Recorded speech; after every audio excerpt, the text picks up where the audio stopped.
2013 March 13 വത്തിക്കാനിലെ saint Peter's സ്ക്വയറിൻ്റെ മുറ്റം നിറയെ ആളുകൾ. അന്നൊരു സായാഹ്നമായിരുന്നു. ലോകത്തിൻ്റെ നാനാഭാഗങ്ങളിൽ നിന്നും വന്ന എല്ലാവരുടെയും കണ്ണുകൾ ഉയർന്നു നിൽക്കുന്ന ചിമ്മിണിയിലേക്കാണ്. രാജിവെച്ച ബെനഡിക്ട് 16 ശേഷം ഇനി ആരാ സ്ഥാനത്തേക്ക് വരുമെന്ന ആകാംക്ഷയിലാണ് വിശ്വാസ സമൂഹം. ക്യാമറ കണ്ണുകളെല്ലാം ചിമ്മിണിയിലേക്കാണ് തിരിച്ചു വച്ചിരിക്കുന്നത്. അത് ആ ചിമ്മിണിയിൽ നിന്നും പുക ഉയരുന്നു. പക്ഷെ അത് പ്രതീക്ഷയുടെ വെളുത്ത പുക ആയിരുന്നില്ല, മറിച്ച് തെരഞ്ഞെടുപ്പ് പരാജയപ്പെട്ടതിൻ്റെ കറുത്ത പുക ആയിരുന്നു. വീണ്ടും പ്രതീക്ഷയോടെയുള്ള കാത്തിരിപ്പാണ്.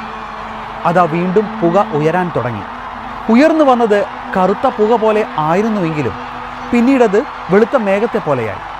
വെളുത്ത പുക കണ്ടതും സെന്റ് പീറ്റേഴ്സ് സ്ക്വയറിൽ കയ്യടിയുടെ ആരവം, പള്ളിമണികൾ മുഴങ്ങി.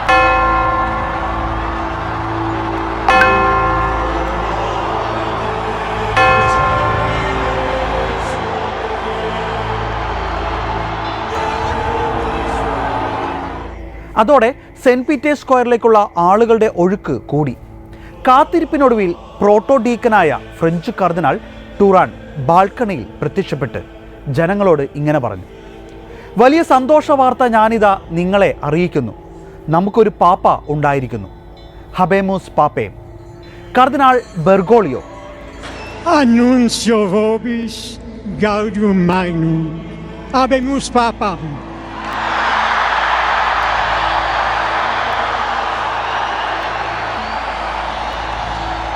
Eminentissimum ac reverentissimum Dominum Georgium Marium Sancte Romani Ecclesiae Cardinalem Bergoglio. പെട്ടെന്ന് ജനക്കൂട്ടമാകെ നിശബ്ദരായി. Jorge Mario Bergoglio. പരിചയമില്ലാത്ത പേര് കേട്ടെന്ന പോലെ ആളുകൾ പരസ്പരം നോക്കി. എവിടെയോ ഒരാൾ കൈയടിച്ചു. പെട്ടെന്ന് ആ കയ്യടി കത്തിപ്പടർന്ന് വലിയ ആരവമായി. സെന്റ് പീറ്റേഴ്സ് സ്ക്വയർ മുഴുവൻ അത് നിറഞ്ഞു. ഏറ്റവും ആഹ്ലാദിപ്പിച്ചത് പുതിയ പാപ്പയുടെ പേരായിരുന്നു, ഫ്രാൻസിസ്കോ. ഫ്രാൻസിസ് എന്ന് കേട്ടപ്പോൾ ആകെ ആശയക്കുഴപ്പമായി. ഫ്രാൻസിസ് സേവറാണോ അതോ ഫ്രാൻസിസ് സാലസ് ആണോ? പിന്നെ ഒരു അനുമാനത്തിലെത്തി, ബെർഗോളിയോ ഒരു ഈശോ സഭക്കാരനായതുകൊണ്ട് ഫ്രാൻസിസ് സേവർ ആയിരിക്കും. എന്നാൽ അത് അങ്ങനെ ആയിരുന്നില്ല. അസീസിയിലെ ദരിദ്ര ഭിക്ഷുവായ ഫ്രാൻസിസ് അസീസിയായിരുന്നു. തടിച്ചുകൂടിയ ജനത്തിൻ്റെ കണ്ണുകൾ ബാൽക്കണിയിലേക്കാണ്. ശുഭ്രവസ്ത്രധാരിയായി ഫ്രാൻസിസ് പാപ്പ പ്രത്യക്ഷപ്പെട്ടു. അതോടെ ചത്തുരത്തിലെ ജനക്കൂട്ടത്തിന് ആവേശമായി. ഹർഷാരവും വിവായിൽ പാപ്പ വിളികളും, ആകെ ശബ്ദമുഖരിതമായ അന്തരീക്ഷം.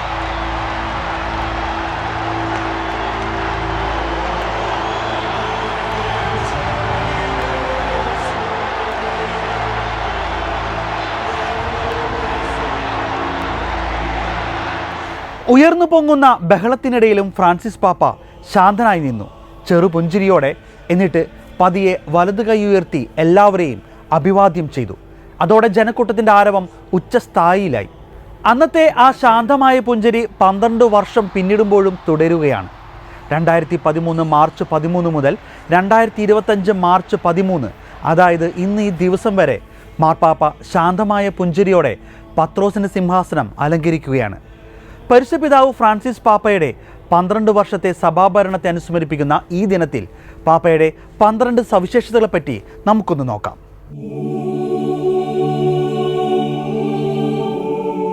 പാവങ്ങളുടെ പാപ്പ തൻ്റെ ലളിതമായ ജീവിതശൈലി കൊണ്ട്, വിശ്വാസ തീക്ഷ്ണത കൊണ്ടും ലോകത്തിന് ഈശോയുടെ സന്ദേശം പങ്കുവയ്ക്കുന്നതിൽ മുൻപന്തിയിലായിരുന്ന വ്യക്തിയാണ് പാപ്പ. പാവങ്ങളിൽ ക്രിസ്തുവിനെ കണ്ട് പാവങ്ങൾക്ക് വേണ്ടി ജീവിച്ച മനുഷ്യൻ. വത്തിക്കാനിൽ 1600 പാവങ്ങളുടെ കൂടെയിരുന്ന് ഭക്ഷണം കഴിച്ച് താനും ഒരു പാവപ്പെട്ടവനാണെന്ന് സ്വയം തുറന്നു കാണിച്ച പാപ്പ. അതെ, ഫ്രാൻസിസ് പാപ്പ പാവങ്ങളുടെ പാപ്പ തന്നെയാണ്.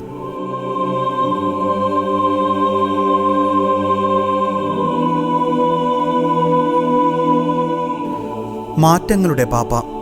പൊതു കുമ്പസാരവേദിയിൽ സാധാരണക്കാരനെ പോലെ കുമ്പസാരിക്കുന്ന മാർപ്പാപ്പ ചരിത്രത്തിലുണ്ടോ എന്ന് സംശയമാണ്. അപ്പസ്തോലിക് കൊട്ടാരത്തിന് പകരം വത്തിക്കാൻ ഗസ്റ്റ് ഹൗസിലാണ് അദ്ദേഹം താമസിച്ചിരുന്നത്. പലപ്പോഴും മേഴ്സിഡസ് ബെൻസിന് പകരം ഫിയറ്റിൽ പാപ്പ തൻ്റെ പരിപാടികൾക്ക് പോയി. സെന്റ് പീറ്റേഴ്സിന് പുറത്തുള്ള സാധാരണക്കാരിലേക്ക് ഇറങ്ങിച്ചെല്ലാൻ തുടങ്ങി. വത്തിക്കാൻ ആഡംബരങ്ങൾ ഒന്നുമില്ലാതെ ഒറ്റയ്ക്ക് പോയി ജനങ്ങളെ കാണാനും ആശ്വസിപ്പിക്കാനും സഹായിക്കാനും മനസ്സ് കാട്ടിയ വ്യക്തി. നിലപാടുകളിലും ജീവിതശൈലിയിലും മാറ്റത്തിൻ്റെ കയ്യൊപ്പ് ചാർത്തിയ മഹാനാണ് ഫ്രാൻസിസ് പാപ്പ.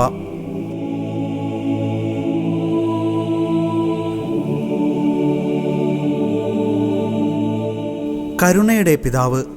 സെന്റ് പീറ്റേഴ്സിന് പുറത്തുള്ള ജനക്കൂട്ടത്തിലേക്ക് കടന്ന് രോഗം ബാധിച്ച് മുഖം വികൃതമായ ഒരാളെ ആലിംഗനം ചെയ്തും കുടിയേറ്റക്കാരെയും അഭയാർത്ഥികളെയും സന്ദർശിക്കുകയും പാപ്പയുടെ വിമാനത്തിൽ ചില അഭയാർത്ഥികളെ തിരികെ കൊണ്ടുവരികയും കരുണയുടെ കവാടം തുറന്നുകൊണ്ട് മാത്രമല്ല തൻ്റെ ഹൃദയവും കരുണയുടെ കവാടമാണെന്ന് തെളിയിച്ചും ഫ്രാൻസിസ് മാർപ്പാപ്പ ജനഹൃദയങ്ങളിൽ കരുണയുടെ മുഖമായി മാറി.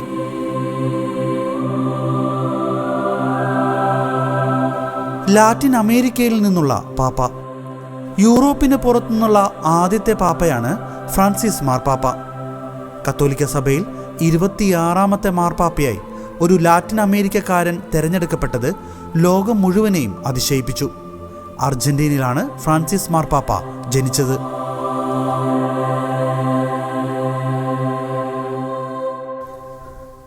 ജസ്യൂട്ട് സമൂഹത്തിൽ നിന്നുള്ള ആദ്യത്തെ പാപ്പ.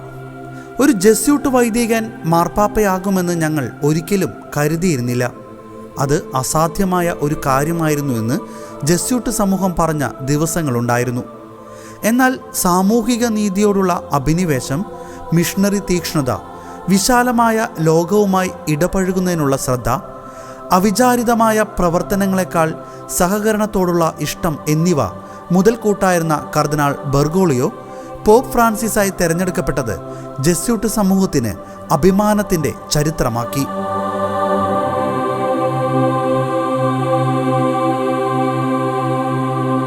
ഫ്രാൻസിസ് എന്ന നാമത്തെ ആദ്യമായി സ്വീകരിച്ച പാപ്പ. ചരിത്രത്തിൽ ആദ്യമായി ഫ്രാൻസിസ് അസീസിയുടെ പേര് സ്വീകരിച്ച മാർപ്പാപ്പ. പേരുകൊണ്ട് മാത്രമല്ല, കാഴ്ചയിൽ, പെരുമാറ്റത്തിൽ, രീതിയിൽ വിശുദ്ധൻ്റെ ലാളിത്യം ഉൾക്കൊണ്ട മാർപ്പാപ്പ വരും മാർപ്പാപ്പമാർക്ക് ഒരു വെല്ലുവിളി തന്നെയാണ്. എളിമ, ലാളിത്യം എന്നീ വാക്കുകൾ കാലം പഴക്കം ചെന്നവയല്ലെന്ന് ഫ്രാൻസിസ് മാർപ്പാപ്പ തൻ്റെ ജീവിത മാതൃകയിലൂടെ തന്നെ നമുക്ക് കാണിച്ചു തരികയാണ്.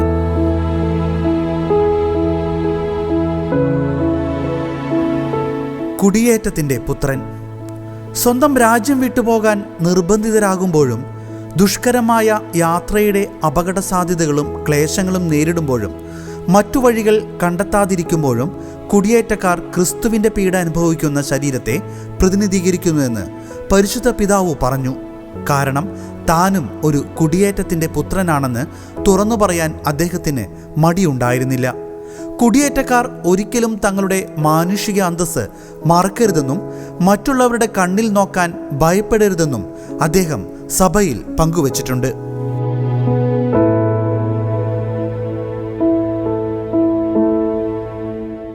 ജോലി ചെയ്യാൻ മടി കാണിക്കാത്ത വ്യക്തിത്വം. ഏതു ജോലിയും ചെയ്യാൻ മടി കാണിക്കാത്ത വ്യക്തി ആദ്യത്തെ പ്രൊഫഷണൽ കെമിസ്റ്റ് ആയിരുന്നു ഫ്രാൻസിസ് പാപ്പ. തൂപ്പുകാരനിൽ തുടങ്ങി ഹൈസ്കൂൾ ടീച്ചറായി, പിന്നീട് നൈറ്റ് ക്ലബിൽ ബൗൺസറായും അദ്ദേഹം ജോലി ചെയ്തിട്ടുണ്ട്. പ്രശ്നക്കാരെ ക്ലബിൽ നിന്ന് പറഞ്ഞുവിടുന്ന ആളാണ് ബൗൺസർ. അത്രയ്ക്ക് ധീരനും ശക്തനുമാണ് പോപ്പ് ഫ്രാൻസിസ്. തനിക്ക് കാവൽ നിൽക്കുന്നവർക്ക് ഒരു കപ്പ് കാപ്പി ഇട്ട് കൊടുക്കാൻ പോലും എളിമയുള്ള വ്യക്തി.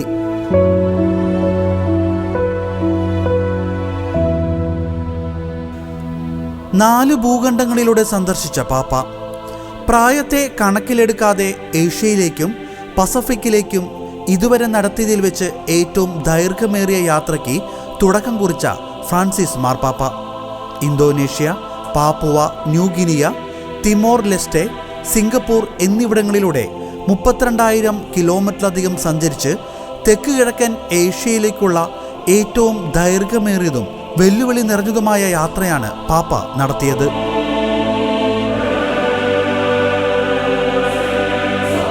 സ്ത്രീ പുരുഷ സമത്വം കൊണ്ടുവരുവാൻ വിപ്ലവം സൃഷ്ടിച്ച വ്യക്തി. സ്ത്രീ പുരുഷ സമത്വം മനസ്സിൽ കണ്ടുകൊണ്ട് തുല്യവേതനവും അവസരങ്ങളും നൽകുന്നത് കൂടുതൽ സമാധാനപരമായ ഒരു ലോകം സൃഷ്ടിക്കാൻ സഹായിക്കുമെന്ന് പാപ്പ പറഞ്ഞു. സ്ത്രീകൾക്ക് പൂർണ്ണമായ തുല്യത അവസരം ആസ്വദിക്കാൻ കഴിയുമെങ്കിൽ സമാധാനം ഉൾപ്പെടുത്തൽ, ഐക്യദാർഢ്യം, സമഗ്രമായ സുസ്ഥിരത എന്നിവ സംഭാവന നൽകാൻ അവർക്ക് കഴിയുമെന്ന് താൻ കരുതുന്നുവെന്നും പാപ്പ പറഞ്ഞു.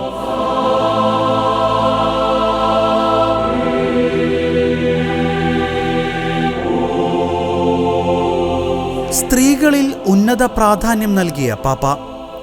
റോമൻ കൂരിയ എന്നറിയപ്പെടുന്ന വത്തിക്കാൻ ഭരണകൂടത്തെ കാര്യക്ഷമമാക്കാൻ ശ്രമിച്ച് ഏറ്റവും സ്വാധീനമുള്ള കൂരിയൻ ഓഫീസുകളിൽ ഒന്നായ ബിഷപ്പുമാർക്കായുള്ള ഡിക്കാസ്റ്ററിയിൽ ഫ്രാൻസിൽ നിന്നുള്ള സിസ്റ്റർ നതാലി ബെക്വാർട്ട് എന്ന സ്ത്രീയെ ഒരു പ്രധാന സ്ഥാനത്തേക്ക് നിയമിച്ചു.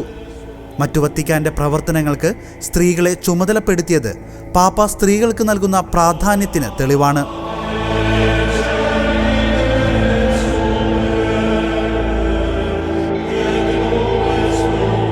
നിരീശ്വരവാദികൾക്ക് പ്രത്യാശ പകർന്ന പാപ്പ. നിരീശ്വരവാദികൾ സഭയിൽ നിന്നും തള്ളപ്പെട്ടു പോകുമെന്ന് പഠിപ്പിച്ച സഭയിൽ നിരീശ്വരവാദികളെല്ലാം നരകത്തിൽ പോകണമെന്നില്ല എന്ന നിലപാടിൽ ഉറച്ചു നിന്ന വ്യക്തിയാണ് ഫ്രാൻസിസ് മാർപ്പാപ്പ.